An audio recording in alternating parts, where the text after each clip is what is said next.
Next, we'll consider a recommendation to provide public companies with interpretive guidance on existing disclosure requirements as they relate to climate change.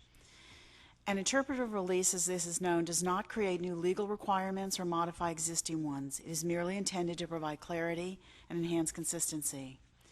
To that end, the Commission is not making any kind of statement regarding the facts as they relate to the topic of climate change or global warming, and we are not opining on whether the world's climate is changing, at what pace it might be changing, or due to what causes. Nothing that the Commission does today should be construed as weighing in on those topics. The Commission is also not considering amending well-defined rules concerning public company disclosure and reporting obligations, nor redefining long-standing interpretations of materiality.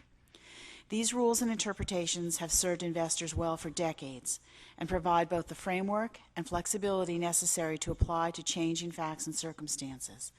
If something has a material impact on a company, then it is something that needs to be disclosed. That has always been the case. What the Commission is considering is whether to provide guidance that can help public companies in determining what does and does not need to be disclosed.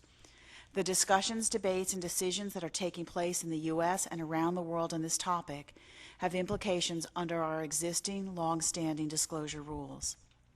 It is neither surprising nor especially remarkable for us to conclude that, of course, a company must consider whether potential legislation, whether that legislation concerns climate change or new licensing requirements, is likely to occur.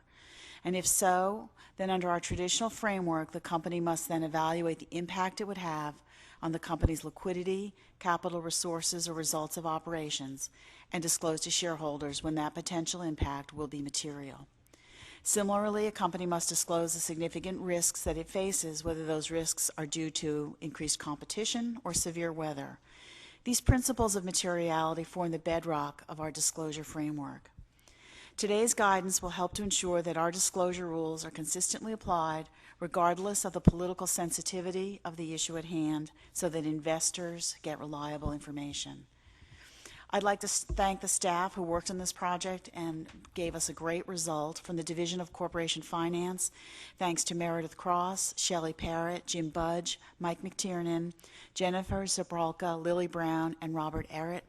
From our Office of General Counsel, thanks to David Becker, Meredith Mitchell, and David Fredrickson. And thank you to Bruce Krause and Chuck Dale from the Division of Risk, Strategy, and Financial Innovation. And I'll ask Meredith Cross, the Director of the Division of Corporation Finance, to provide additional details about the recommendation.